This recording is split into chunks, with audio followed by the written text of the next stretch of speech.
Alright, so I'm back, and today we're gonna talk about the second two Bay movies. Or the last two. And then we'll talk about the Bumblebee movie and my thoughts on that. So to continue on, I love the first three Bay movies. We'll start there. So anybody out there that's tuning into this video for the first time or whatever, I don't want you to get the wrong impression that I just hate. I love the first three Bay movies. I do. And I love the first two series of Bay figures. I absolutely loved. Revenge of the Fallen is one of my favorite toy lines ever. Even though there were issues there with getting all the characters, I loved the toy line. It just kept going, and it expanded universe, all that stuff. It was great. Dark of the Moon, I didn't like that toy line at all, but that's a different story. And to this day, I will still say Dark of the Moon is one of my all-time favorite movies. I absolutely loved it. It was great. It was well done. And if you watch my video from 2 weeks ago, where I talk about why I think those movies rocked, the first three movies, if you could put their story arcs all together to one big coherent plot.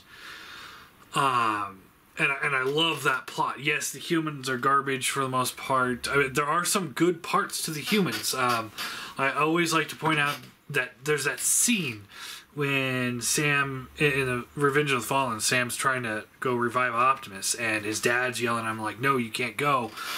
That's a really good, well-acted scene with the humans. It's actually a human scene. They're actually acting like regular people would in that kind of situation. It's great. The final act of Dark of the Moon, all the humans are acting like humans. Nobody's like really out there. It was good. Now, so there are pluses. There's some negatives in the original trilogy for sure. Lots of things I loved about them. Enough so that I could get over all the weird stuff. And then we get to Age of Extinction, and it all goes to shit. I won't go too far into Age of Extinction, just because I have an entire review out there. I think I talked for like an hour or something like that, of absolutely hating that garbage piece of shit movie that it is. I rewatched it for the sake of this, and my opinion has not changed. If anything, I hate it more now than I did then. And I hadn't seen it since the theaters, but it is so bad. And once you put it in the context of the first three movies, things start falling apart plot-wise. So again, I'm not going to go too far into Age of Extinction. The main thing that they did with the timeline on Age of Extinction is saying that I think it's the Quintessons. They don't really specify it. I think they do an expanded, the expanded lore or whatever, all that extra canon. But I don't read that stuff. I just go by what is in the actual movies. I don't want to have to go research this comic book or research the back of this toy to find out what happened to this. But I think it was the Quintessons that were firing the seeds at Earth and changing organic matter into the technorganic matter that they used to make Transformers out of, called Transformium. Yeah, that's great. Or did they call it Cybertronium? I can't remember now. I think it's Transformium. Anyway, so it's the metal that makes the Transformers possible. So they were doing that back in prehistoric ages. My problem with that goes into the next movie, which is The Last Night. And it's like, if the Quintessons knew... And here comes a bunch of spoilers. But if the Quintessons knew Earth was Unicron, why would they be fucking with it? Seriously, why would they be doing this?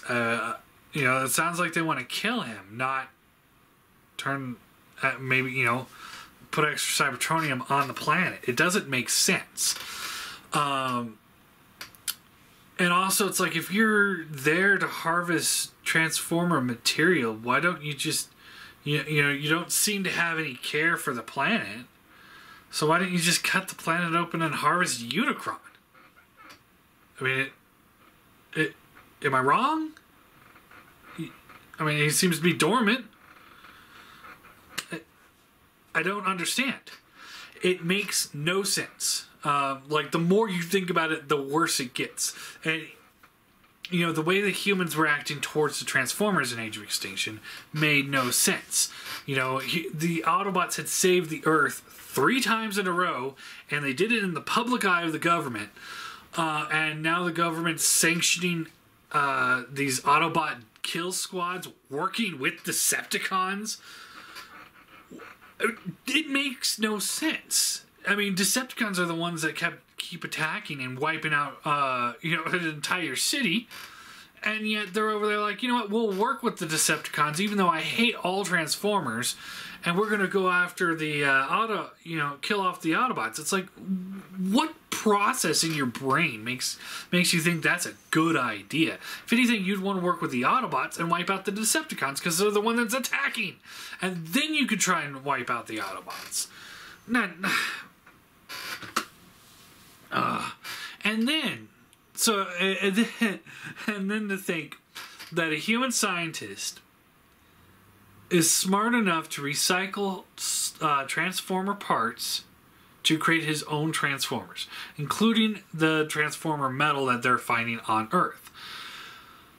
And yet a Transformer had never thought of that. An actual Transformer scientist never thought, you know what, I could take all those dead Transformers and I can make new Transformers with them.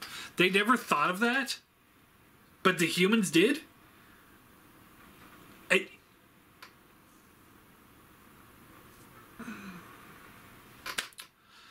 No sense. It made no sense. You know, and then the way that the Decepticons in this movie transformed, where they turn into those little pieces and then they reform rather than actual transforming, again, makes no sense. How could you kill something like that? Because it would just be able to reform.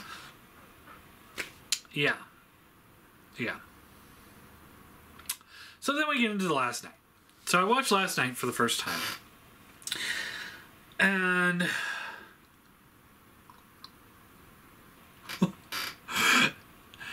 here's how the pitch went for this movie, I think. You know, Michael Bay and his creative team were all sitting in the boardroom. We need to come up with a plan for Transformers 5. Well, nobody really liked Transformers 4, so maybe we should do something different there. But on the plus side, it was such garbage, you can't do any worse, can you, Bay? Bay's over there. Hold my beer.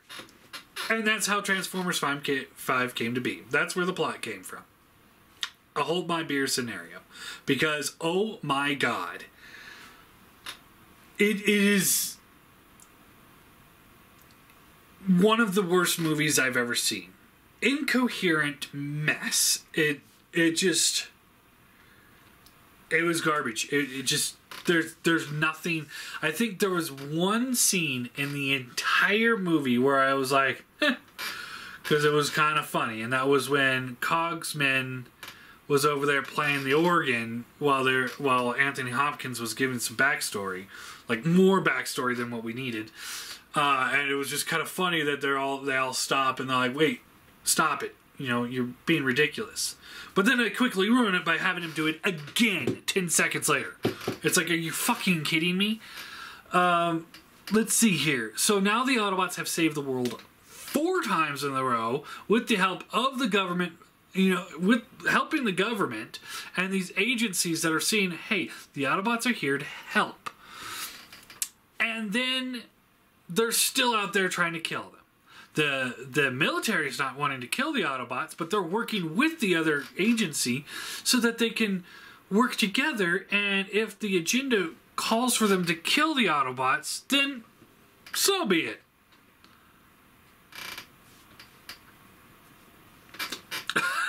I mean, really? That makes no sense. It makes no sense. It's revealed later on in the movie that Unicron is Earth, of course. You know, I already said that. Which raises the question of when the cube hit the planet, wouldn't that have recharged Unicron? Because that's what the cube does. When it touches broken Transformers, it fixes them. And when it touches regular technology, it would turn that into Transformers. So Unicron, being the core of the planet, would get revitalized when the cube touched him. Just a thought. I mean, seriously. It's revealed that King Arthur was real, and he was working with the Dragon Con Knights. I don't know what they called them. And apparently King Arthur was such a bad knight that he couldn't fight without Transformers' help.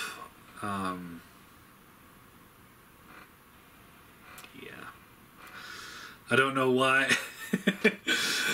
So there's a scene where they're in the beginning of the movie when they're shooting the catapults off. You know, big flaming catapults, you know, crashing into everybody, but they're still exploding like a regular Bay explosion. And I'm just sitting there like, why are there fireworks in there?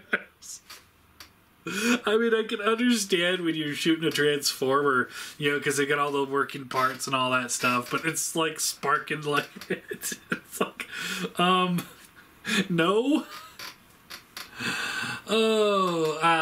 Let's see. Optimus is lost in space because apparently he forgot how to fly in space. It's like, seriously, if you don't know, why would you fly into space if you can't take it? I mean, he's just like floating around frozen. And he winds up back on Cybertron, and it's like, what? What happened to the little, like, they could turn into like those little kind of like stasis pod forms and fly through space? That just doesn't happen anymore. And then he gets really pissed off. Quintessa is there rebuilding the planet. He gets really pissed off at her. Like, what have you done to the planet? And it's like, dude, did you not watch Transformers 3? Because you blew up the planet. I'm saying that to both Optimus and to Michael Bay, because the planet was gone. It was completely wiped out. But here it is. You could argue that they're rebuilding it. But also, you know, Optimus saw it get destroyed, and it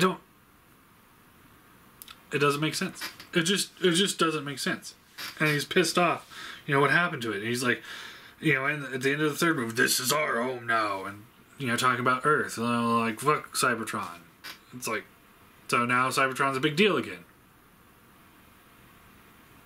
Okay.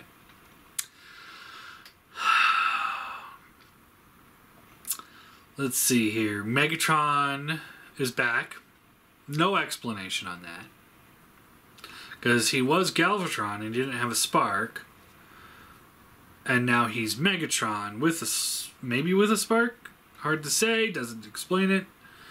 Nobody sat there and said you don't have a soul or anything like that. So, I think he was working with Quintessa because he had the same paint on his face as Optimus did later. I guess if you work for Quintessa, you put face paint on. Sounds about right, right?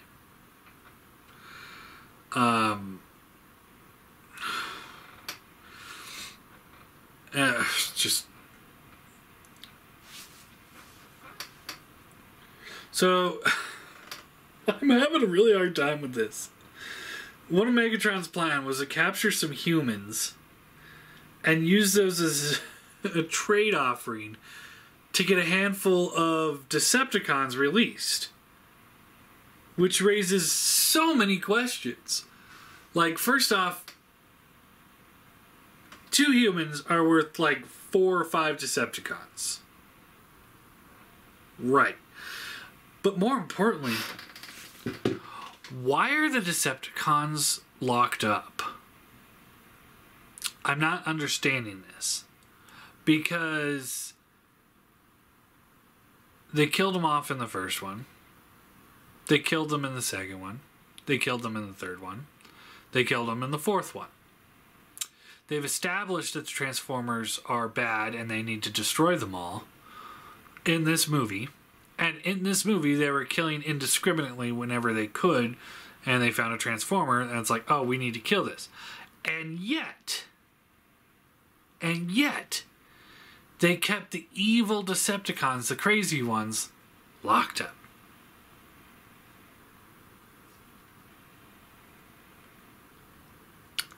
Does that make any sense to any of you guys? Because it makes no sense to me. You know, things like Nitro. Makes me really hate having this figure, actually. Like, they say something like, oh, he can't leave the county. You know, or so-and-so's got to wear a tracker. It's like, what? Do you think Megatron's actually going to go for that? No, of course not. And their plan... So they hear that there's some sort of another artifact on Earth that's super important, and they need to get it. So the humans decide that they're going to let a bunch of Decepticons go to fight the Autobots so that they can distract the Autobots while their kill team goes in there. But Linux isn't actually working for the kill team, he's working for the government, and they're utilizing the kill team to try and... I don't know. It gets so over convoluted that it's like I don't know what's going on anymore. Sherman, sorry. It gets over convoluted and you don't know anything that's going on. It's headache inducing. Let's see. Decepticons are working with Quintessa to revitalize Cybertron by killing Unicron. Which one would think the Decepticons would be more in line with helping Unicron. But the...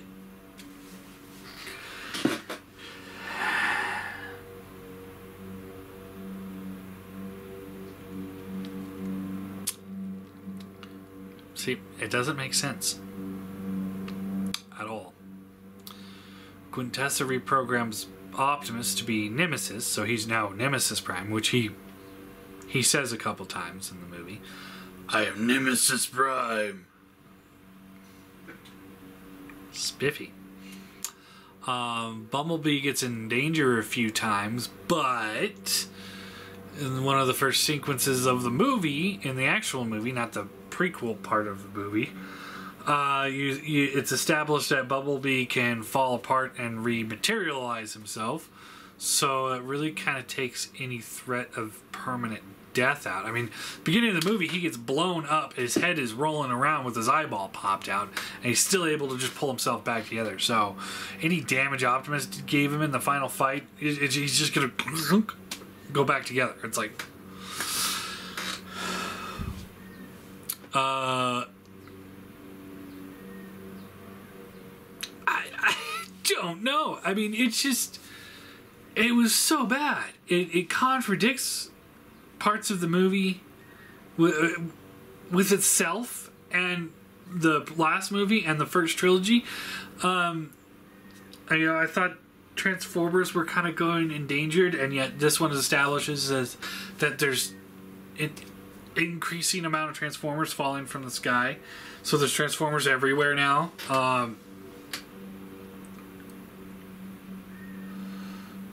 You got the... whatever his name is, the dude from Sector 7 from the first movie, he's back in this. Hanging out in Cuba with a bunch of Transformers down there for whatever reason. I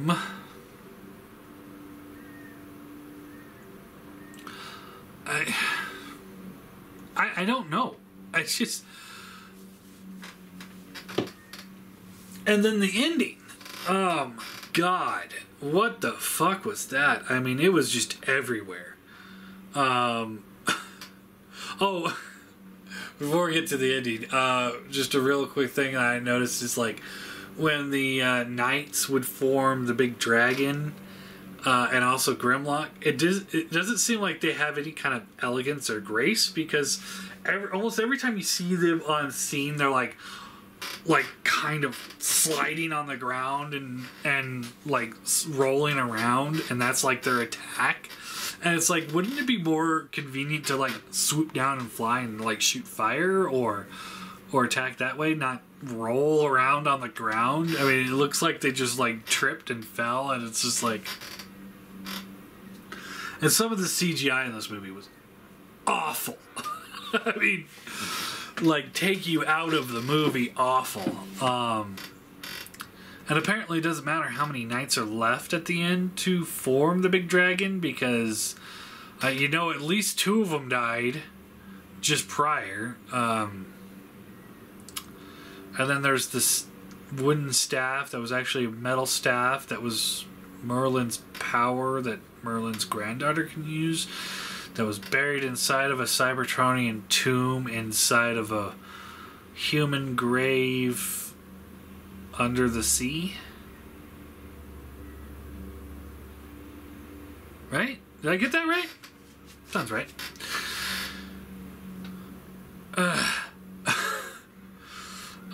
The ending was a mess. I mean, you're just sitting there like, what is going on?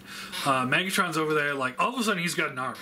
He didn't have an army, early in the movie. He had to go barter with humans to get some of his Decepticons released.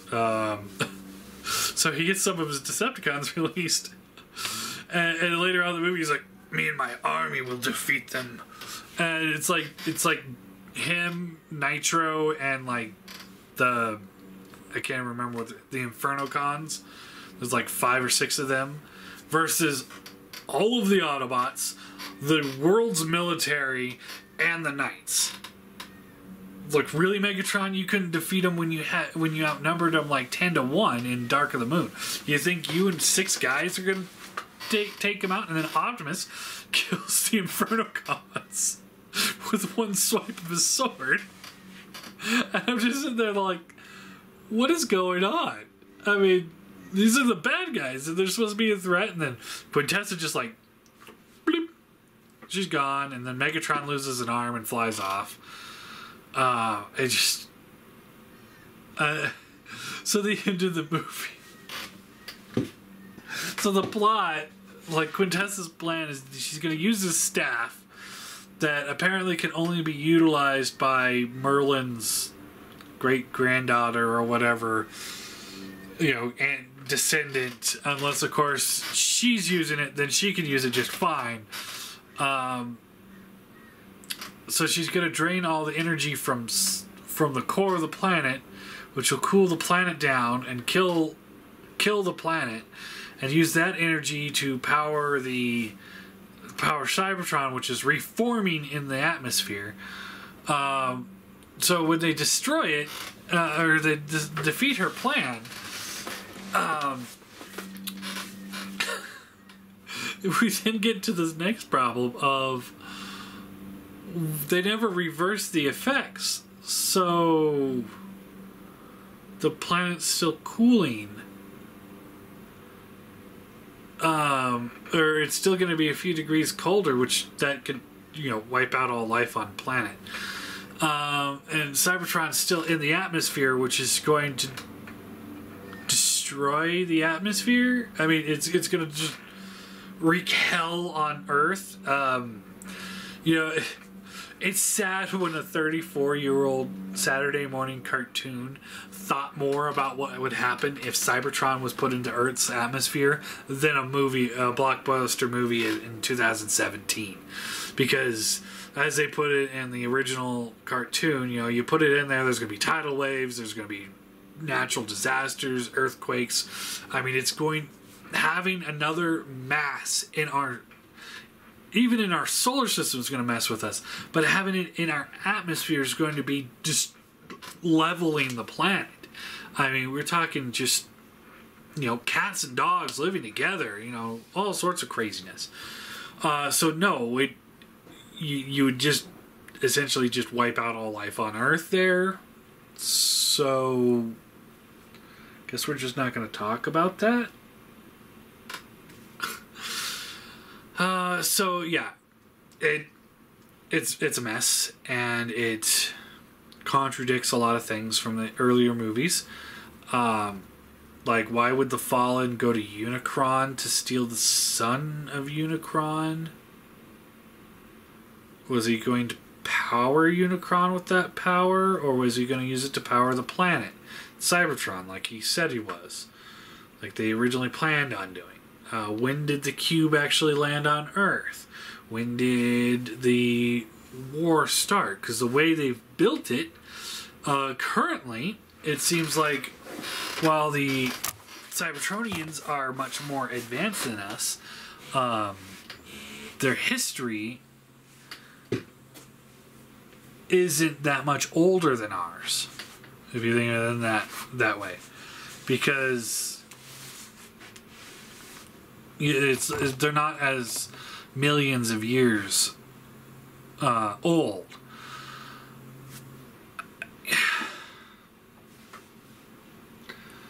I kind of at a loss. It's just like, I honestly went into this movie thinking like, it's going to be bad, but it can't be Age of Extinction bad. And yet it was worse. It was worse than Age of Extinction because it raised so many questions of what the fuck is going on, and didn't answer anything.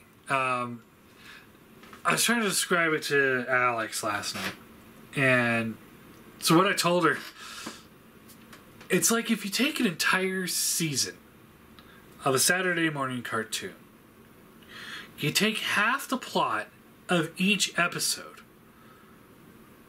like half whatever villain plan's going on, you take that out of each episode, you scramble all of that together, and it's the first half. So it's just that first, like, oh, what's going on? The sneaky plan or whatever. Not the resolution plan part. But you scramble all of that together,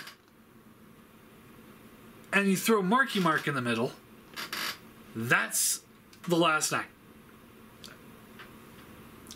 I don't understand. It just...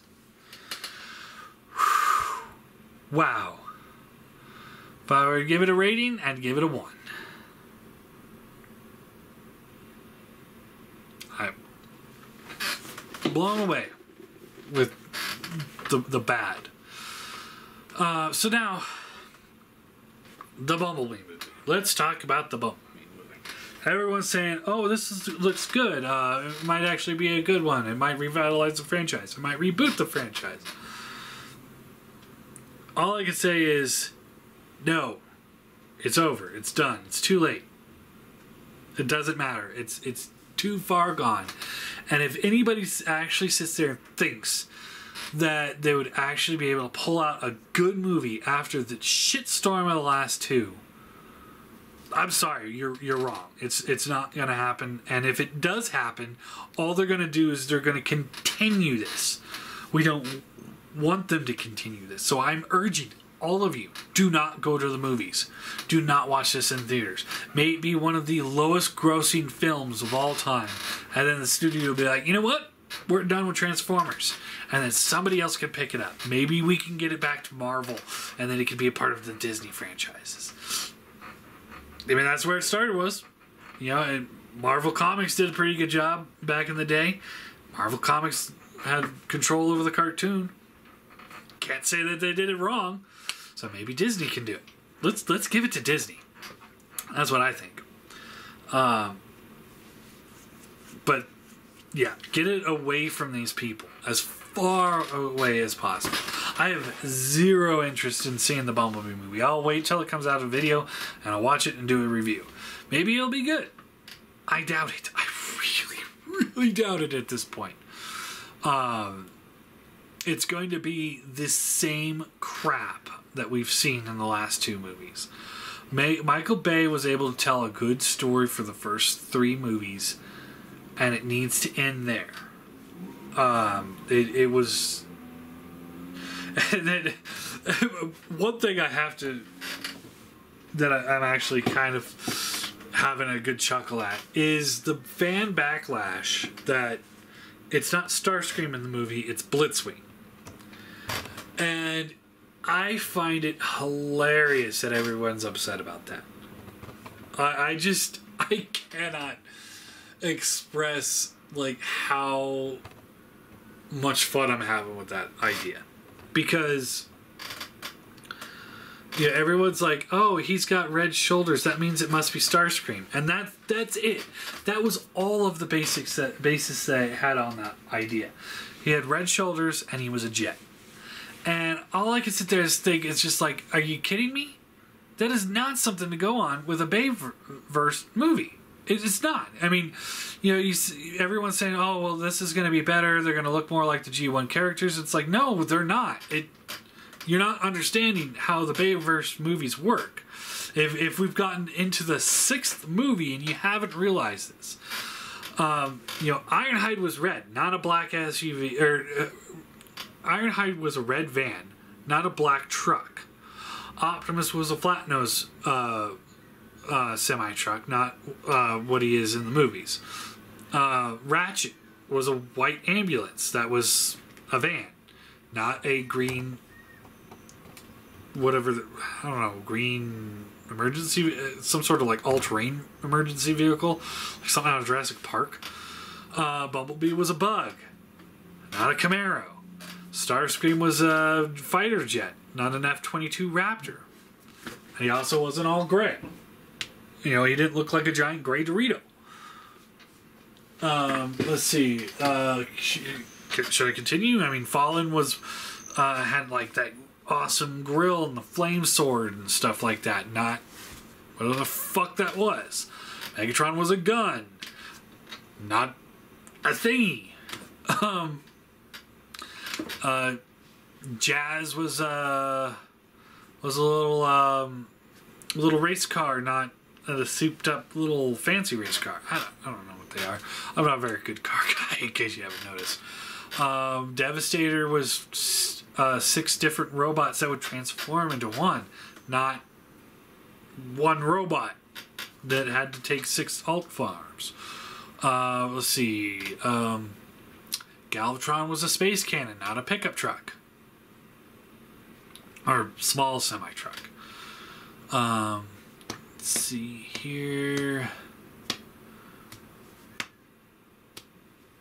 I'm trying to think of other things. I mean, it's like none of the characters would reflect what they looked like in G1. So why would you expect this one to?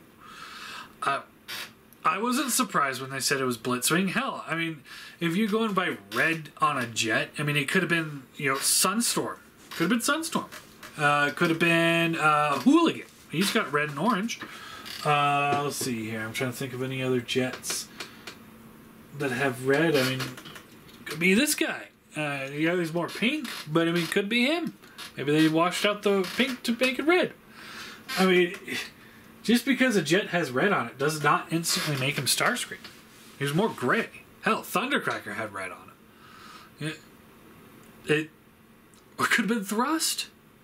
Thrust was like a reddish maroon jet. So why everybody's like, oh, that's not Starscream? Oh my god. It's just like, are you surprised?